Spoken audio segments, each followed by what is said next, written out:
Gentlemen,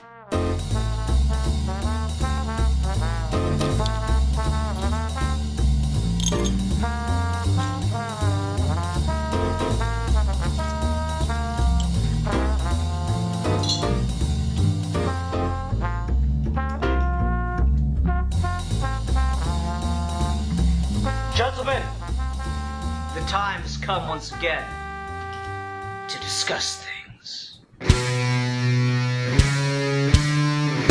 It is I, the one, the only.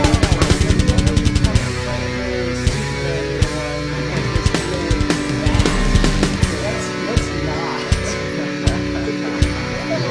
There is a scarecrow here one. Yeah, that's on the list. There's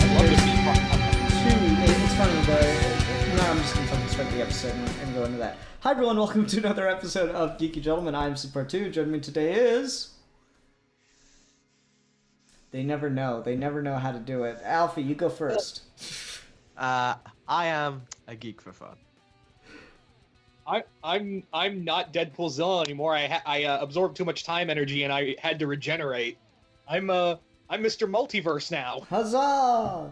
Huzzah. The man formerly known as Deadpoolzilla, now known as Mr. Multiverse, has ended his YouTube because, yeah, I sympathize with it. YouTube bullshit is just always so much fun to keep up with. So where can people find Mr. Multiverse, sir? Mr. Multiverse can be found on Vlaire TV. There we go. So if you want to go check out more of his stuff, please go do.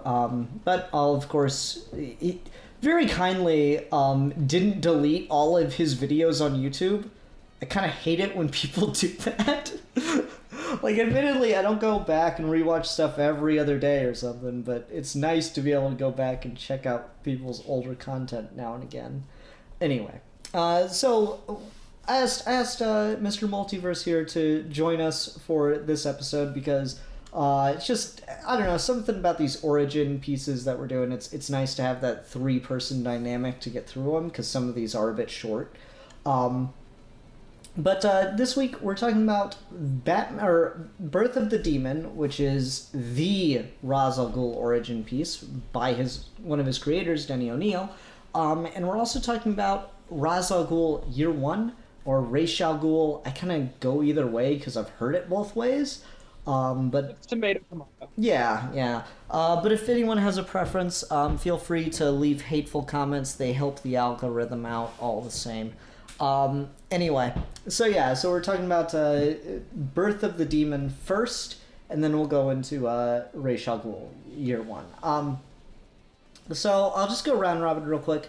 Who here has read Birth of the Demon before? Because I have. Yes, likewise. I didn't read it. I did read Ra's al Ghul Year 1 before this, but I didn't read Birth of the Demon until you asked me to, because it was all... I managed to find it online because it was always kind of difficult for me to find it. And it's because Ra's is one of my favorite Batman villains, and I feel bad that I don't have a lot of Ra's... The problem is that there's not a lot of good Ra's al Ghul comics, but when they are good, they're solid. Yeah, I mean, like, it's Denny O'Neil stuff, right? Like, no one else really knows how to use this character very well. Yeah, it's really just Denny O'Neil and James Tynion on a good day. Fair enough. So I'm really glad that you got a chance to, or an excuse rather, to finally go through and read this. I guess I'll just ask you, as a Ra's al Ghul fan, what do you think? I really like this. It's Denny O'Neil has such a great writer with anti-heroes or villains who think they're anti-heroes. He has such a great, and obviously he created the character to be Batman's Moriarty. It's such a... You can see how callous Ra's can be, but at the same time you sympathize with him most of the time, and you see just how brutal he is, but at the same time you can almost be like, yeah, the human race is garbage. Go ahead, man. Ra's al Ghul, the most relatable boomer. Like, I kind of compare Ra's when he's written right. If you write Ra's right, try saying that 5 times fast. If you write him right, You can almost make him like DC's Magneto. I think that's a really interesting point. Yeah, I've only read this actually one other time before this. It is...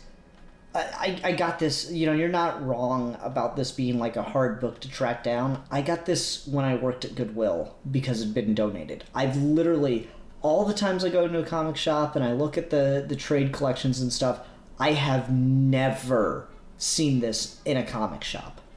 Ever. Which is a real shame because it's just like, not only is it a really good story, it's a really important villain's origin story, and it's actually focusing on his origin, but, like, it's fucking beautiful. It's just, like, all the panels are painted, and they look so gorgeous. The art on this, Norm Brayfogle, just... it's stunning, man. I don't understand why this isn't more loved. Yeah, this is the only time I've seen like painted artwork this good in a Batman comic since Grant Morrison's Arkham Asylum. Yeah, like the only other things that come to mind that have this kind of look to them in a similar era is like Kingdom Come and stuff. It looks just I'm just blown away by how good this looks. Like just all the opening stuff. It even has like moving shadow Batman, which is one of my favorite things. I love it. I love it to death. Alfie, what's your initial impressions, initial thoughts on this read through at the very least? Well, Raz, Raish, Ras, as someone has said, there's the actual third secret actual pronunciation, which I can't even know if I did that one right, has been a character I've always been relatively indifferent to. My longest view on him has always been he's necessary to facilitate more interesting characters in Talia and Damien to me, and I do still kind of stand by that, at least in terms of their relationship to Batman. But I would struggle to find anyone who would argue that this piece doesn't deserve to be in the halls of like top 20 at least Batman stories. This is absolutely beautiful, not just from an artistic standpoint, although Norm Brayfogle is my favorite Batman artist of all time, and I feel like this is him at his peak. Stunning colors, stunning depictions of like these grand, almost like theatrical mannerisms and like hand wringing and great insane expressions, while still also not being so exaggerated in the most normal moments to have that almost Alex Ross level of like believability.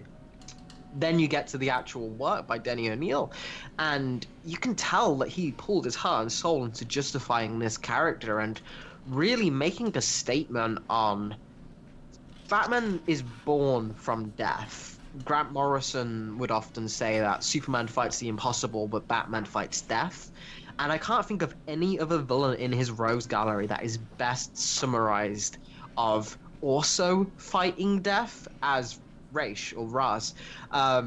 He's the one specifically here who we first start off, and you get to see why he has this obsession with fighting death in much the same way that Bruce does. I thought all of that was so interesting, and on this read-through, specifically after coming off of Tom King's Batman run, the thing that struck me the most is I finally kind of got that Ra's al Ghul is basically an evil Thomas Wayne.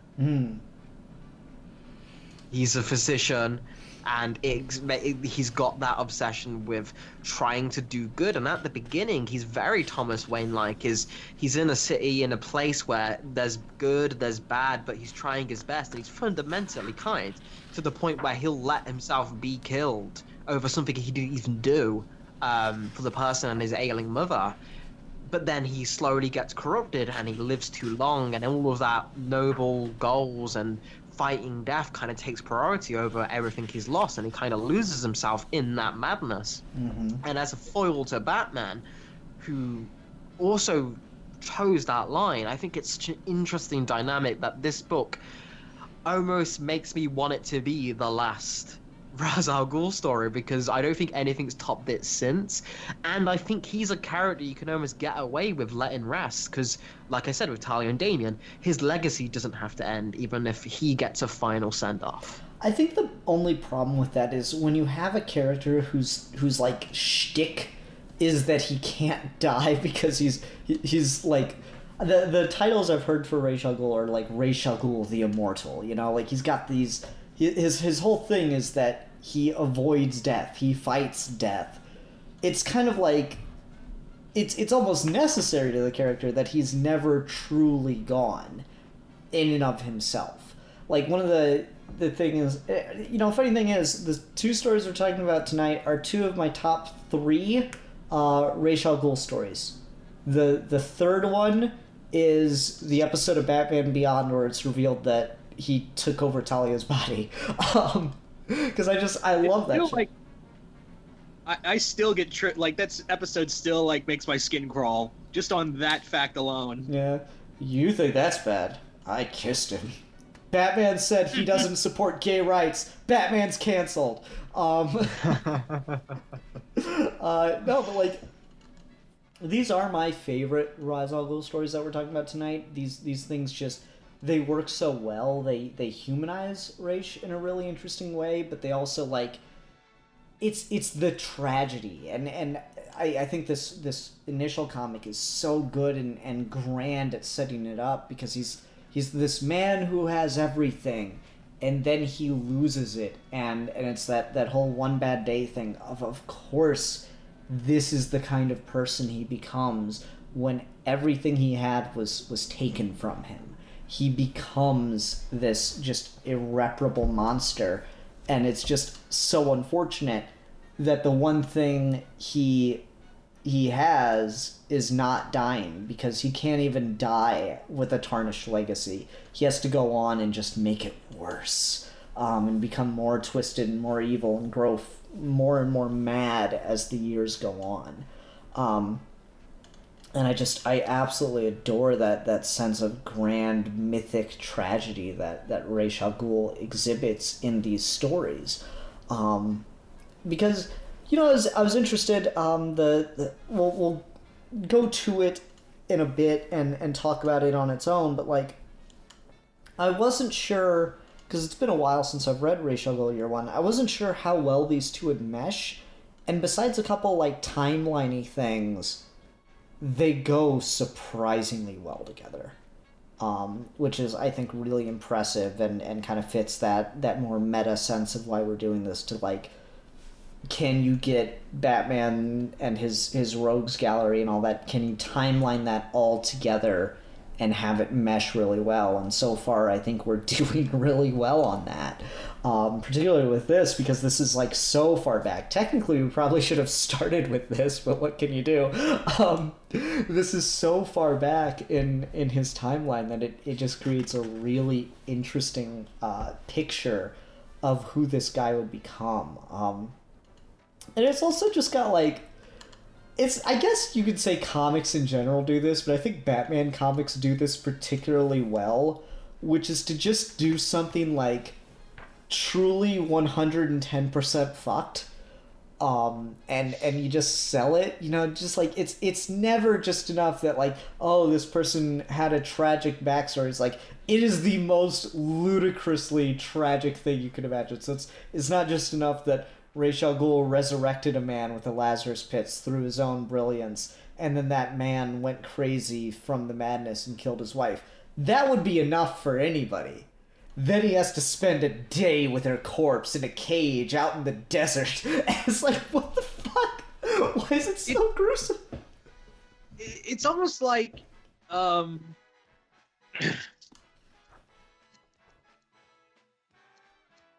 sorry, I lost my train of thought. Okay. What I was trying to say was,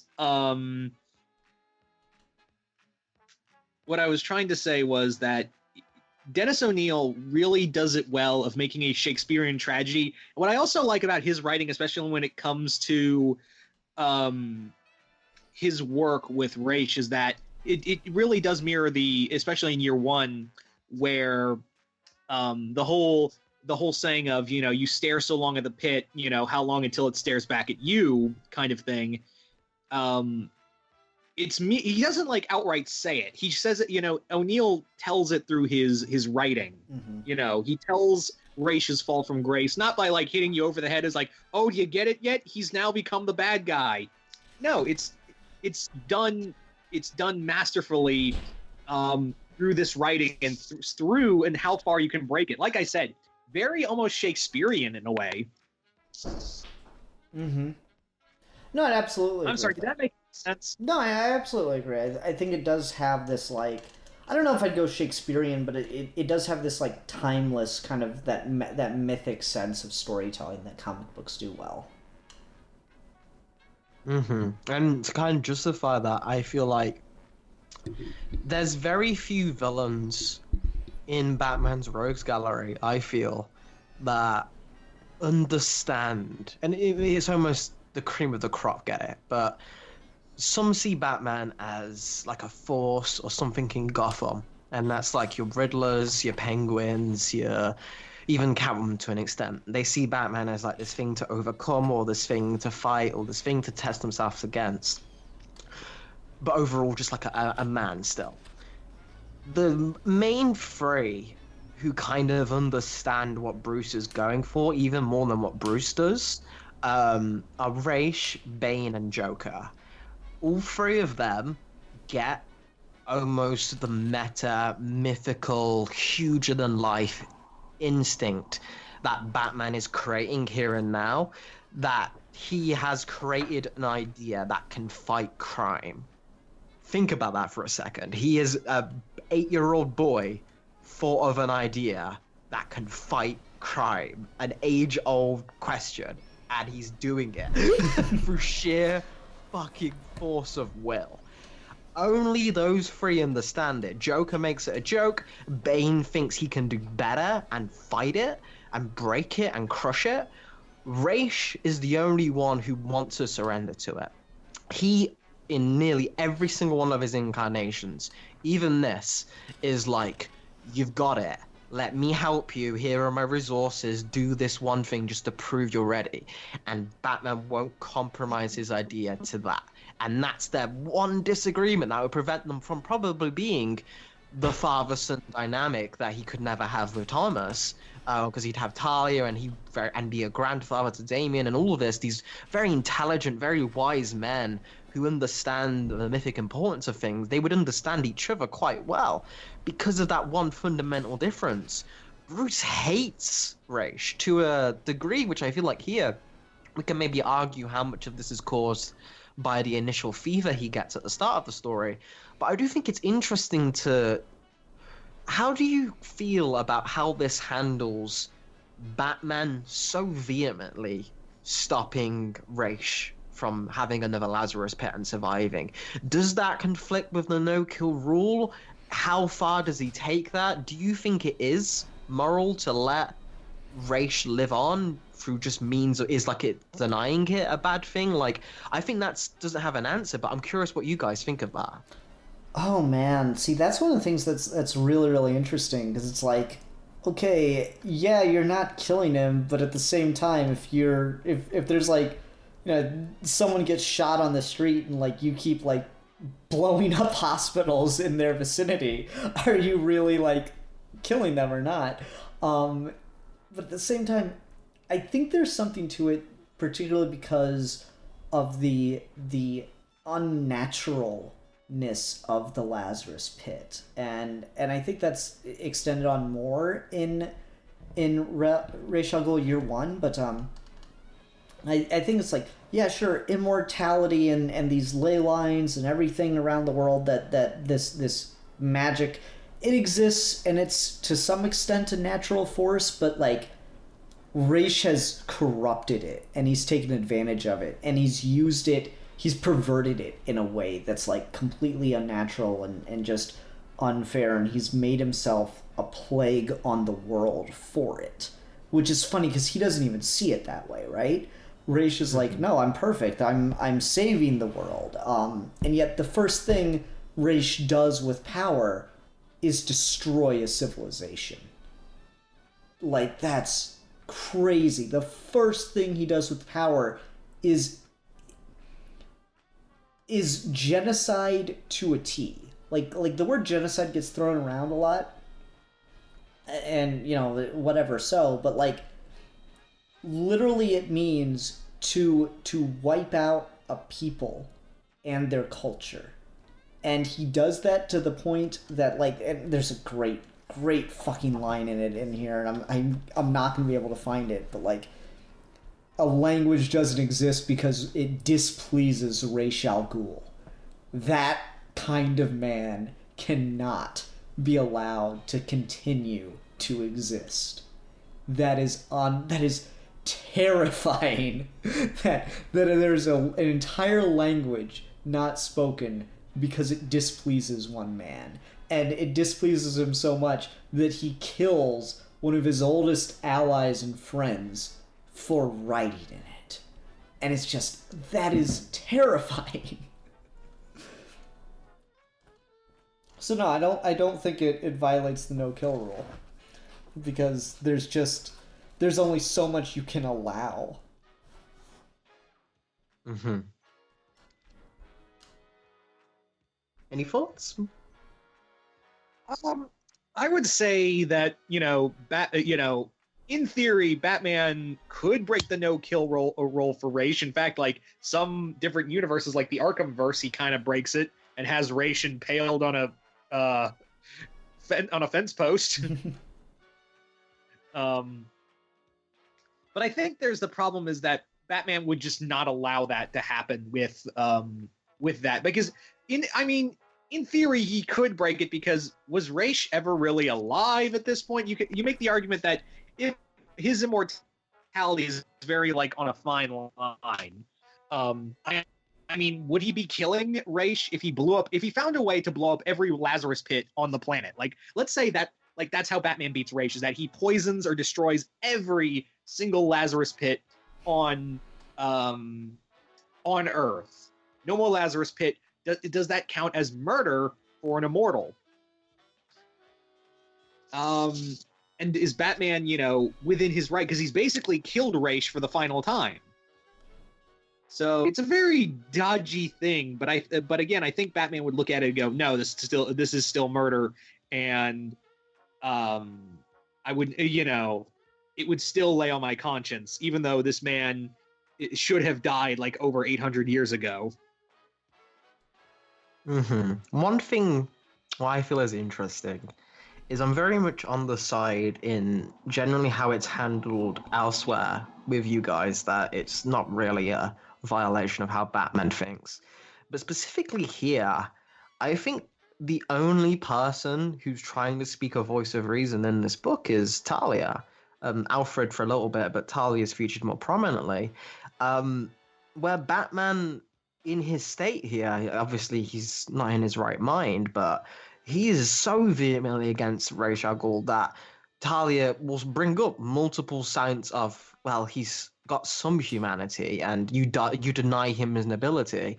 And it's true, Ra's is a monster, but at the end of the day, there is still that initial person who just wanted to help his fellow man at the core of him that's been twisted and lost to time, to the point that, yes, he did the most horrific thing possible and wiped out a culture. But did he out of spite, or was it just because it hurt him too much to remember his wife? That's something you can kind of play with, that I feel like, is Ra's himself just the problem that needs to be reached?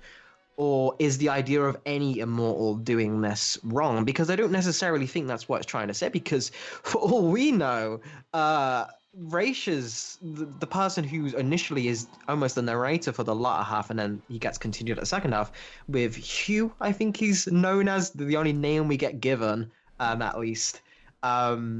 He's the one who's trying to preserve the culture despite that. And you could argue that by Batman denying Ra's the Lazarus Pit, by going so far to think it, he's the one who's cutting off the last remnants of that culture. It wasn't truly dead because it still lived on in Ra's memory until Batman caused it to happen. And that's, you get that great moment at the end where he opens the cowl, and then underneath that is the mask of the demon they worshipped, the death demon, and it's revealed, oh my god, the person who's killed this culture has been Batman. He was death all along, and the Sands hadn't fully taken them until Ra's was denied his final pit.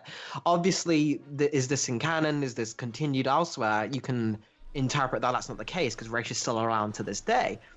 But if you look at this as how I think it's intended, in the same way Killing Joke is intended to be like the final Batman Joker story, I think it's a very tragic note that this book almost ends on the way that Batman's doomed to repeat the same mistakes Ra's did, because he's acting out of hate. See, I don't know. I guess I interpret the ending very differently. I'll search, I'll dig and delve and labor until my limbs tremble with fatigue, almost certainly in vain. But I have found something, my cloak, and in its folds, and hidden in its folds.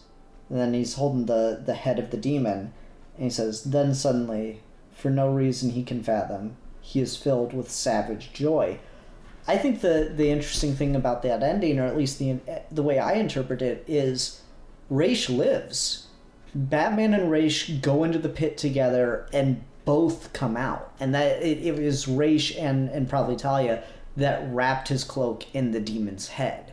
To show that, like, Ra's is alive, and this is his message to Batman, that he has truly gripped him, and he has almost conquered the demon, but all he gets is this idle prize. And that's the thing that that line at the end, he laughs with savage joy, or he's filled with savage joy. It's like he kind of hates that he's failed, and that this gambit to once and for all defeat the immortal tyrant, he's kind of happy that it didn't work, though. He's kind of happy in his failure. And at least that's my interpretation. Yeah, I think it's a solid way to look at it. It's certainly left in how the story is told, especially because all we hear about the history is from the perspective of an unreliable narrator still. We can assume what we're being told is true, but as it's not from an omniscient, we can still imply, well, details here meant to see Ra's in a more positive light and paint the civilization he came from in a more antagonistic manner because the person lost his mother to these people. Like, how far is the truth and how think? You can get that with some of the ending, is just like, because we get the savage joy is repeated elsewhere, is when Ra's first comes out of the pit, and his senses aren't fully with him, and it kind of spark of his downfall. So you can kind of look at it those two ways, which I think is, again, pro to Killing Joke, because the ending of that is quite left up to what happens with people assuming. So yeah, I think that's a really good read, and I think it's just as supported by the text, if not more so. But I guess what I'll just want to continue with the thought is, so we have this story of Ra's initially as a young man, before we see him from the Lazarus Pit. Do you think his portrayal here is indicative of who he'll become, or do you think he's almost portrayed a little bit too sympathetic, or not sympathetic enough? Like, how do you feel about young proto baby Ra's? Baby Ra's. Now I'm just imagining fucking Ra's in like a little floating cradle and stuff. Yeah, still with full goatee. I'm just imagining a Muppet baby Ra's with like Alfie had the whole goatee and like forehead and everything. Okay, and Batman Baby series when? Imagine that, Baby Bane, and he's still like fucking jacked. And the best part would be the baby Ra's would be voiced by David Warner and be like, "I thirst for boobs." That seems like some shit Harley Quinn's series would do. Like Ra's just gets dipped into the Lazarus Pit for a little too long, and so like he actually ends up de-aging too much and just comes out a fucking baby, and Talia's like, ah, crap, I'm gonna have to breastfeed him again. Shit, this is weird. No amount of therapy will ever fix this. God damn. Great. Now I'm remembering that Robot Chicken sketch where Batman like drowns baby Ra's in the Lazarus Pit. I don't remember this one. That's funny. As far as like the actual question Just though, kill the baby. yeah, as far as the actual question of like what do I think of like the young Ra's al Ghul and everything, I find it just incredibly fascinating. Like the idea that he's always fighting death, and of course, subtly, Norm Brayfogle indicates that death is Batman. Um, I think that is really really interesting. That idea that he's a physician and he's like he truly is a good man.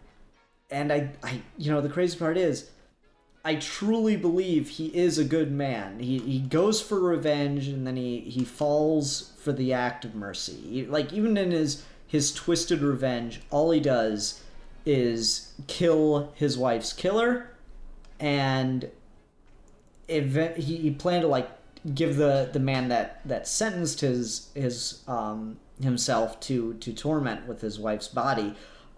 He plans to give him like this horrible fate to reflect on his own, and instead he in the last moment grants him mercy, and then the very next thing that happens to him is he falls ill, a victim of his own revenge, and that's when he has to go into the Lazarus Pit. And the second Ra's al Ghul goes in the Lazarus Pit, that is the end of the character we've been following to that point.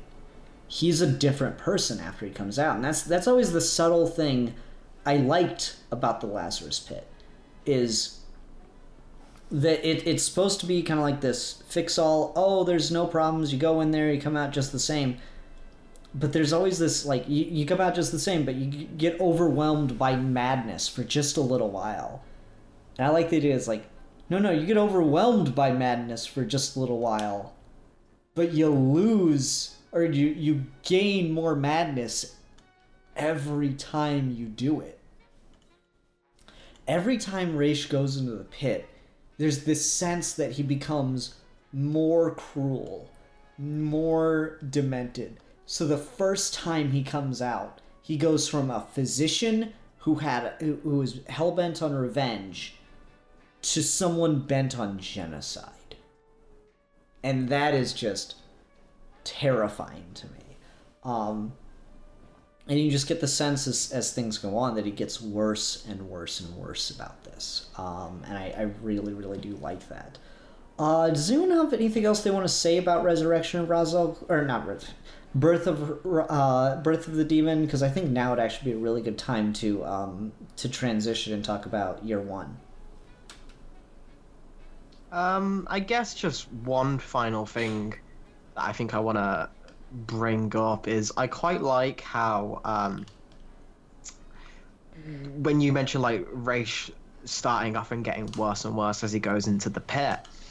One thing I think is curious about, you can kind of interpret their relationship and why Ra's is so desperate for Batman to just take his throne, is in many ways Ra's is still that person trapped in a cage with the corpse of his wife. He's got that memory in his head. He can't lose it because he can't die, and he's too afraid or anything to actually face the face of his enemy, as he calls it, to face death. Whereas before he tasted immortality, he was very willing to die.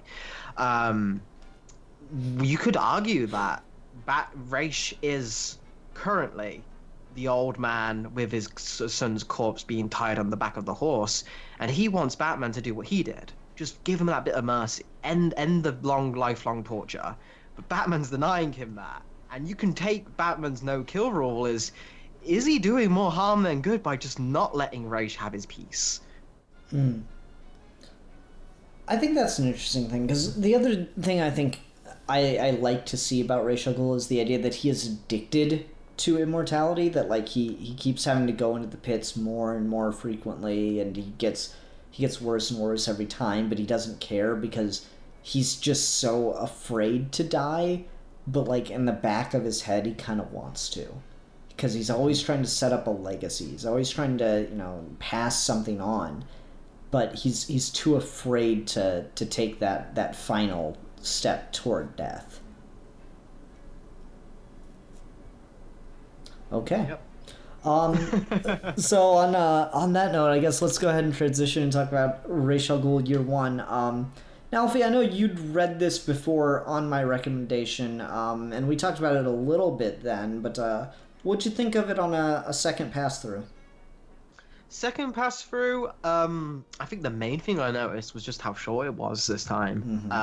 This one is specifically a very brief read, despite being 2 issues. But I'm still, my main thing is I still don't quite get the title. Yeah, I know, right?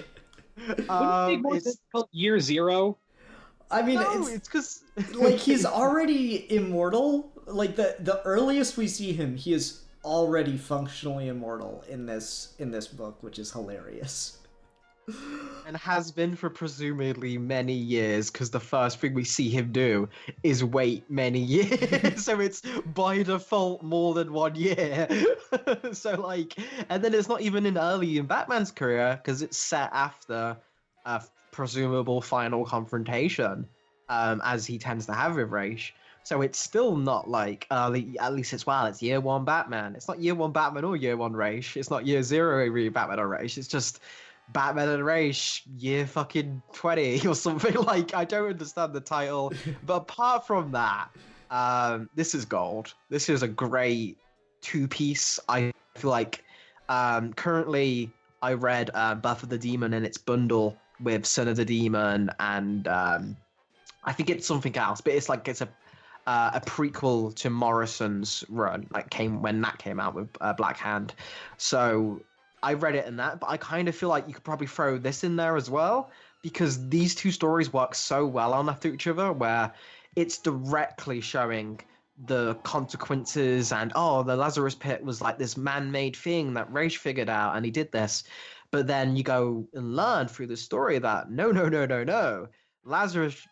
Raish just figured out how to like nurture it and like use it, but the arrogance of man is assuming that they could create immortality. Immortality exists as part of the earth, and if you try and fuck with it, the earth isn't going to listen to your shit. And I think that's such a great idea, specifically for Batman, who's so control focused and such an urban hero, to kind of have him be humbled by the planet Earth. I think is a great idea for a story. Yeah, I mentioned a little earlier, the thing I love about reading these 2 stories together is they so work as it almost feels like Year 1 is written as a direct sequel to Birth of the Demon. And because like the whole plot of Birth of the Demon is, Batman's going through and he's trying to destroy all the Lazarus Pits so Ra's al Ghul can't resurrect again. And Year 1 is like, okay, he finally succeeded at it. After everything that happened in Birth of the Demon, his savage joy passed, and he re-upped on his plan to eliminate the Lazarus Pits and deny Ra's al Ghul immortality, to let him have to have a final death.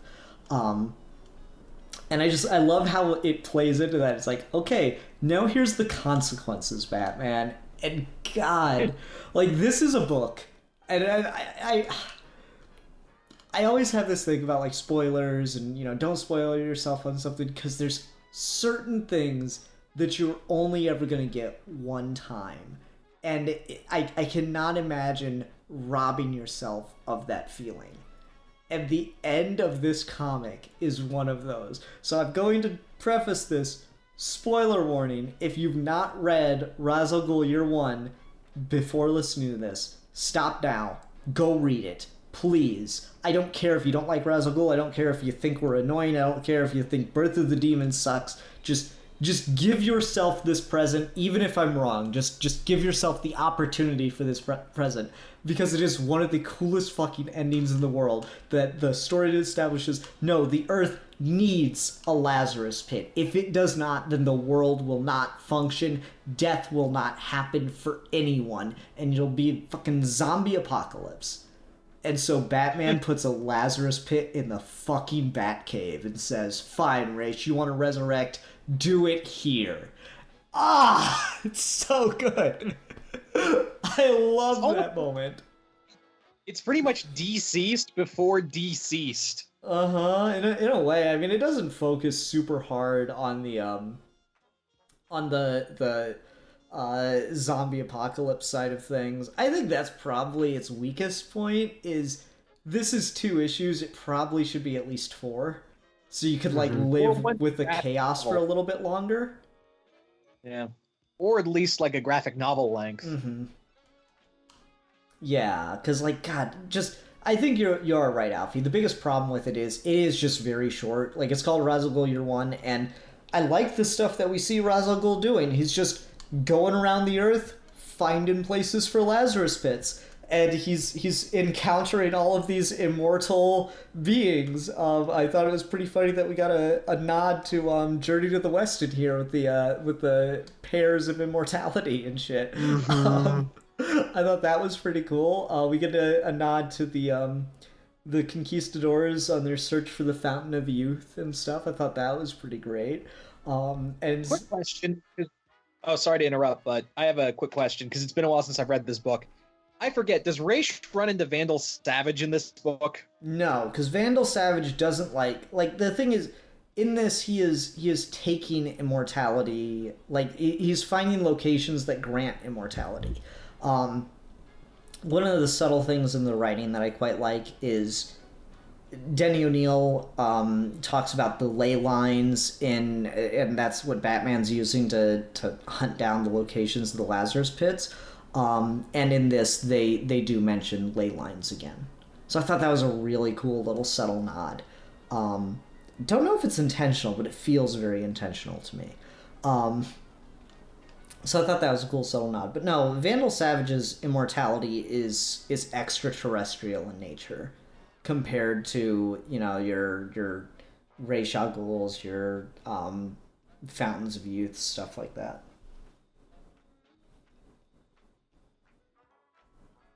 Cool. Well, I thought you had more. No, just left it there to pick up. So I guess one thing that because I will be more critical of this story. It's becoming a trend that we read one masterpiece and then the other one's not quite as good, even if this one I think is still really fun. Is I feel like, again, I don't know much behind the series information, if any, of this. But like the premise of this is so gold to justify an arc, because you specifically have Ra's al Ghul revealing Batman like fetch quest to find the different pieces for a thing, and then we set up all these different references to the people searching for immortality, and the amount of times that's in history and the myth is countless. You could just have like, okay, there's so many different parts that Batman has to travel this odyssey around the world to get all these things, and then that's interspersed with different time periods of Ra's al Ghul's thing. And to justify the title, you could have each one be like a different season, where like it's like it starts in the spring and then we end in the winter with like Ra's al Ghul in different parts of the world. That could be a good bit to get like the idea of like a year. This was the one time in his immortality where Ra's decided to go across the world for 1 year to try and find all the Lazarus pits, or at least like the secret things that were misconstrued. I think that's so solid, and it's the detriment of this book that we get that, and also zombie apocalypse in Gotham, which in of itself can be like an arc story of like, how do you deal with this? Granted, they do mention that it's not really the biggest problem is just the chaos, because people aren't eating each other or anything. It's not a true zombie apocalypse. It's just criminals and people who can't quite handle coming back to life are causing problems, but like the more stable people aren't really doing anything. They're just confused. So that's at least there to justify why it isn't immediately like the Justice League is mobilized or all of the Gotham family is trying to stop something. So I understand that to an extent, but I feel we rarely get to see Ra's post youth, which we get in Birth of the Demon, but pre meeting Batman. And that's such a wealth of time you get to play with. You got about like 600 years.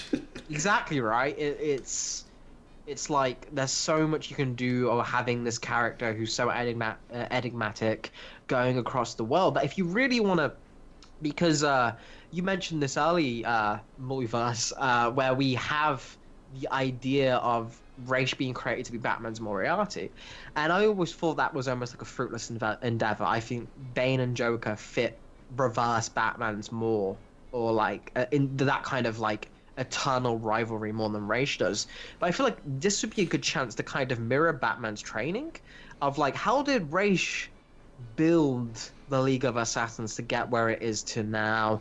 What did he go and follow the footsteps that Bruce Wayne did, where he had an idea of becoming the head of the demon, but he wasn't quite there. He went around the world, and maybe each time he died and went in the pit, and then it got a little worse, and then went in the pit and got a little worse and a little worse and a little worse. You can build all that up because this foundation, this idea is so good, and I think the ending is again so fantastic that everything being at play here just needs more time to really make this a classic in the same way that Birth of the Demon is. No, I agree. I do think the biggest problem with this is just length. It's got so many great ideas. This really could have just been like a 12-issue arc in the ongoing for Batman at the time or something. It's really rare when something would function better if it was just told in the main series as just an in-continuity story.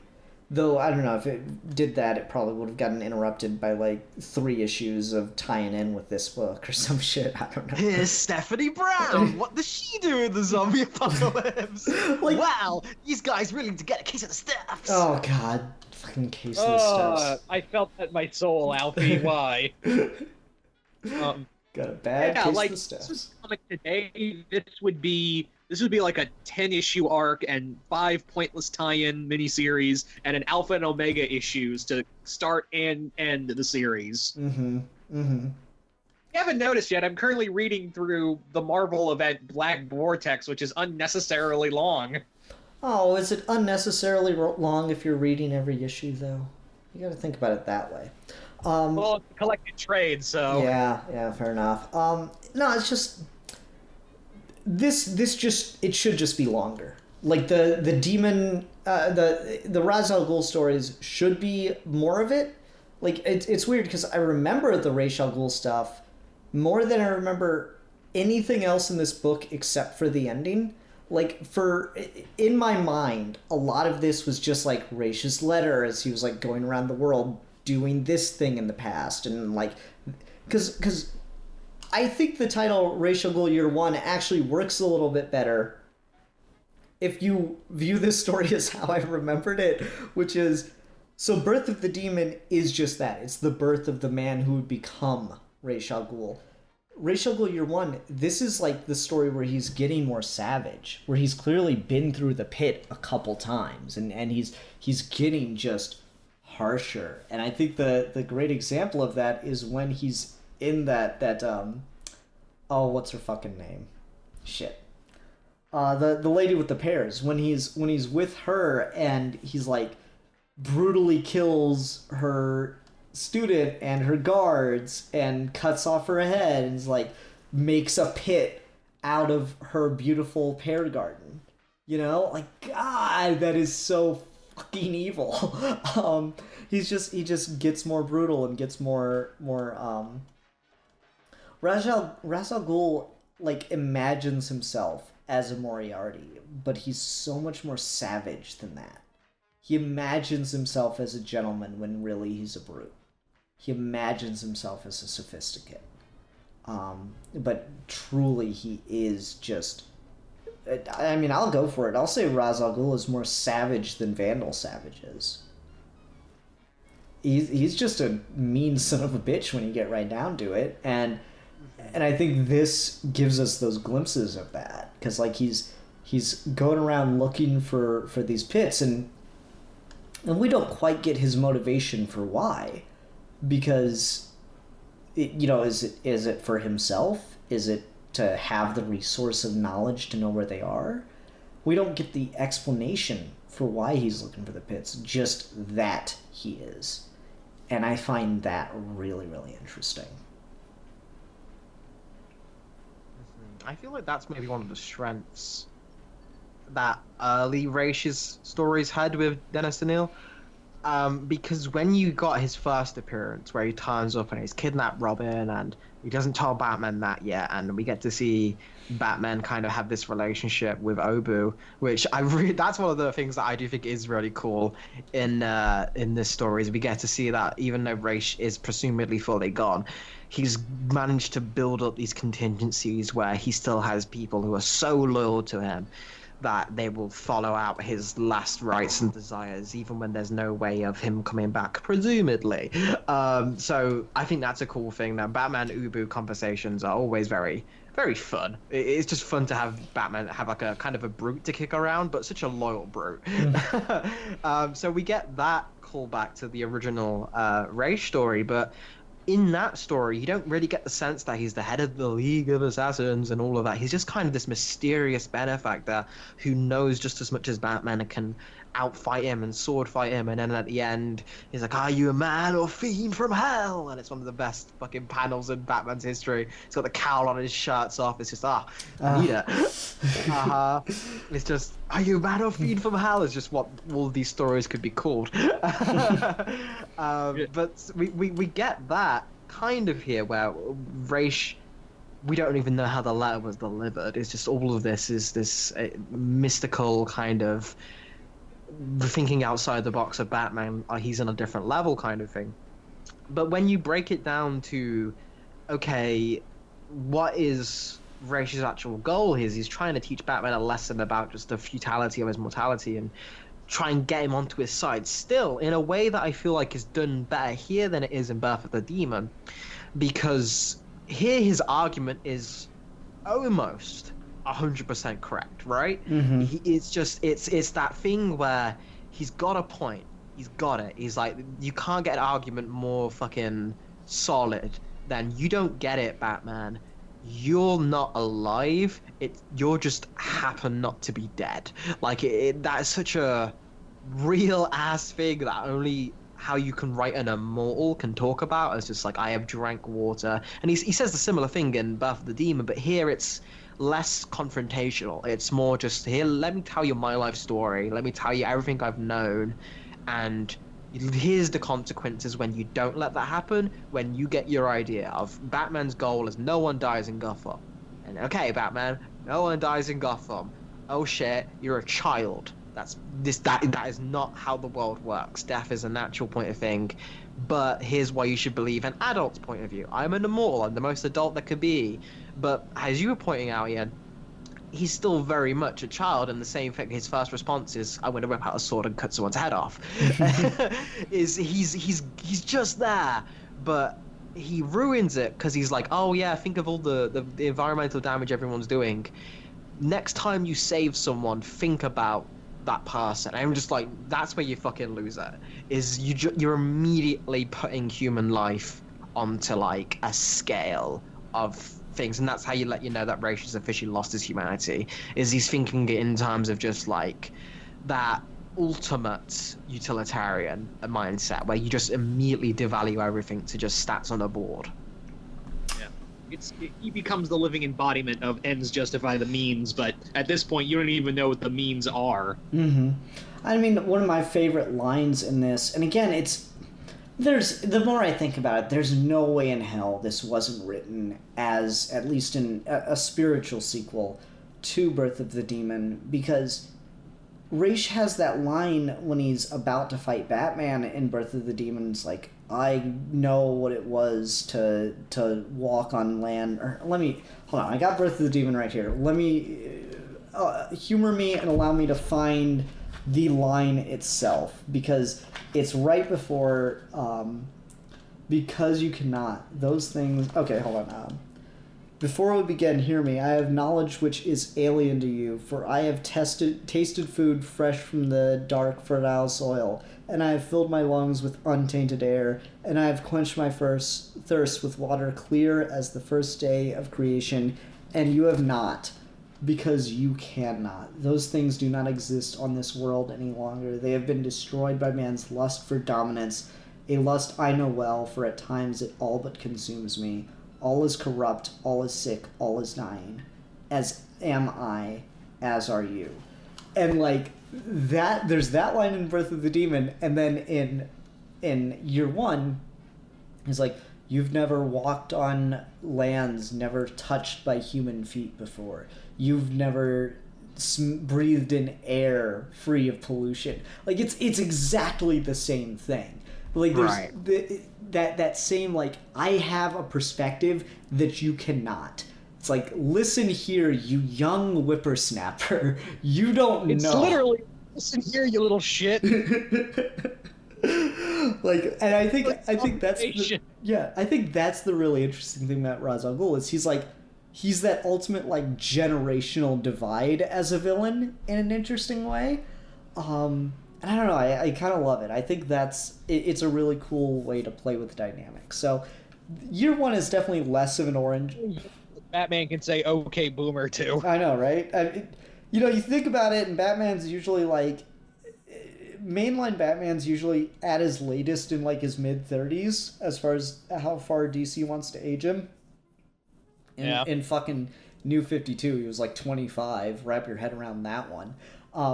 But like Batman's usually like mid-30s, and so Batman's a millennial, y'all. Like he's just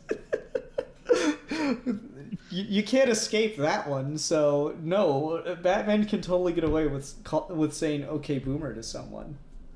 Okay, Boomer. It's one of those things that actually, I think my biggest problem with both of these stories is one major thing that's missing from the argument, and that is Batman does have a rebuttal, but both stories don't give him it, be it from state of mind or because it's just not featured in Year One because Batman's doing his own shit. But Batman's rebuttal to Ra's al Ghul, and this is perfectly summed up in your other favorite Ra's story, is legacy characters, is his idea of how do you continue forever to stop things while also not being corrupted, is you pass on your knowledge to the next generation and let them handle it. Robin, I think, is a massive necessity in these stories to really kind of hammer in. Maybe not in Birth of the Demon, because Batman's supposed to kind of get like one-upped at the end. But I think here might be a better place in Year One, because Batman does kind of have that killer ending where he invites Ra's to challenge him on it again.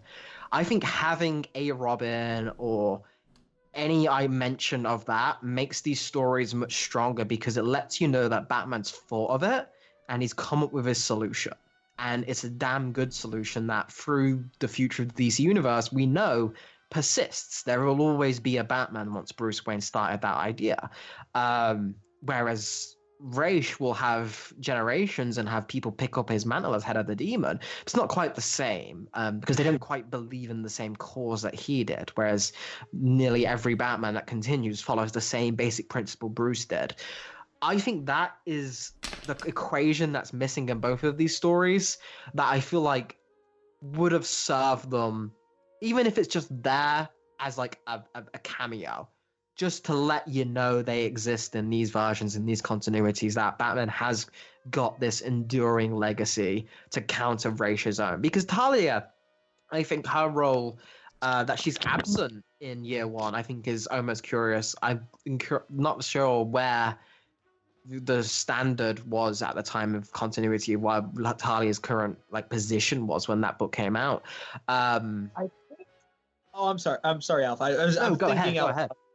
I think she was part of Luthor's Society of Supervillains at the time. Mm-hmm. Well, I think like it's one of those things that maybe instead of having it be Ubu twice in the story, maybe we show Talia in here as well as kind of the idea of legacy, because I think it's a thing both of them do. But Batman does a lot better because Ra's is kind of shitty dad. But I feel like we could talk about that a lot more in these stories than is being done, I feel. No, I think that's fair. Maybe it's like a weird continuity thing, but like I'm pretty sure Ubu in this in Year One, pretty sure it's like 3 different Ubus. Yeah, it's mentioned like the Ubus. Yeah, I don't know what the fuck was going on with continuity with that one, but that's something to wrap your fucking head around. There's like Ra's al Ghul had Jokers. like, yeah, I guess. Fucking, I just like the idea Ra's al Ghul had like 3 guys who are his most devout followers, but like he's an old man and he can't tell them apart, so he just calls them all Ubu. And they're like, yeah, we know, this is fucking, Chuck. they just fucking go along with it because it's awkward. He's old, man. Come on, let's give him that. just listen. He's like 600. Sometimes he's just a different generation. Oh, Ubu, bring that nice Negro, the one I like. Listen, it's a different generation. I'm sorry. He's 700. His mind's going. Damien, would you like a hard candy? Damien, or as I like to say, not Ubu. Granddad, my name is Damien. Yes, but Talia gave me the middle name, Lesser Ubu. Oh, poor kid. Damien, I saw a fish. Here, get ass. Ubu is just destined to be Ra's al Ghul's nail. That's confirmed. Oh man, that's a funny fucking idea. Maybe yeah. There we go. DVDC. What the fuck's Ra's al Ghul up to? He's just fucking old and senile. Alrighty. Well, as much as I like these stories, I do think that they were bad at the end of them. Did anyone have anything else they wanted to bring up with either of these? Before we go on to ratings and wrap up? I will say, just real quick on year 1, that the artwork, I feel like if you compare it to just how good Breyfogle is in Birth of the Demon... That's not fair. It's not, but like, storytelling is still strong, but art can also tell a story too. Mm-hmm. I just wish like he got like maybe it was just like maybe because it was a shorter book, maybe he just wanted they wanted a faster artist, so... Yeah, I mean, I don't think there's anything wrong with the art in year 1. I just don't think it's pretty typical of the time. It is. I'm just saying, like, reading this back to back, it's the art, like, reading Birth of the Demon, then going back to reread year 1, it's just like the artwork is just jarring that fast. You know what I mean? I completely agree. It is. It's almost like the problem we had last time of just like, how do you follow up Mazzucchelli? Yeah. You can't. Mm-hmm. It's a hard... I don't know. If anyone can follow up Mazzucchelli, Monique's a good choice, But, like, here, I feel bad when I don't have anything to say about the art, but that's just it. I don't have anything to say about it. It is adequate for the story. It is adequate for the time. It's not doing anything exceptionally wrong, but it's also not doing anything to blow me away. Which, I'm sorry if that's, like, not good enough, but that's just kind of where I am with it. Alright. Let's go ahead and go on to ratings. I'll go ahead and go first. For Birth of the Demon, I will easily give that 5 out of 5. Cages that you're stored in with your dead wife in the hot sun of the desert to die. And then for year 1, I'll give it 3.5 out of 5. Fucking Lazarus pits in the goddamn Batcave. Because that shit's cool. Alfie, how about you? For me, I'm gonna go with, like I said, Birth of the Demon is one of my favorite Batman stories. I did like a whole ranking of top 50. I can't remember exactly where off the top of my head, but it was definitely in the upper echelons. Just because I think it's such a strong analysis of Batman's relationship with death and how a villain can embody that and the pursuit of finding that, and then Batman at the end kind of, there's just so much in it and it's just gorgeous to look at. So yeah, no complaints from me here. It is a masterpiece. I'm gonna give it a 5 out of 5 preserved jars of pickles. Okay, and how about your one? Year 1 is gonna get a little bit less than me, just because I think it is dynamite premise, dynamite beginning, dynamite ending. It's just that middle should have been stretched out a lot more. So I'm gonna have to give it 3 out of 5. No, 4 out of 5. Let's be generous. 4 out of 5 Val Kilmer Batman cows. All right, Mr. Multiverse. I'm gonna give Birth of the Demon 5 out of 5 wrapped up demon heads in the cowl. And for year 1, I'm gonna give it 3.5 severed heads for sheer brutality. Nice. Out of 5. Yeah. Nice. I should have said Raish wins fatality, like Raish Ghul fatality or some shit. I mean, it is a shame we had like a whole DC versus Mortal Kombat video game, and like none of the DC martial artists were in it besides Batman. And Deathstroke. Yeah, sure. Well, we'll act like he matters, because that's what DC does. Oh. All right. Okay, so next week we'll be going on to probably my favorite of these, and also the worst one. So we're back to some stuff that like these have existed, because this will be the first one of these we do. So I'll give a little premise on it for those interested. These have existed for a while. For the year of 1995. DC decided to do a line-wide series of annuals where they were all called Year One. And when... Oh, what you talking about? Yeah. And so when you're doing the smart thing, you actually do a character's origin. And when you're doing the dumb thing, in the case of Wonder Woman Year One, you just tell a Wonder Woman story, and it has the Year One banner on it, and it was really pointless.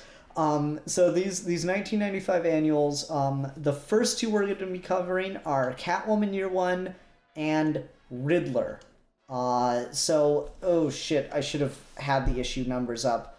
It's an annual from 1995 in the Catwoman book, so Catwoman Annual 1995 and Detective Comics Annual 1995. There you go. That should give people that are really interested in finding these and reading them beforehand, quick way to do it.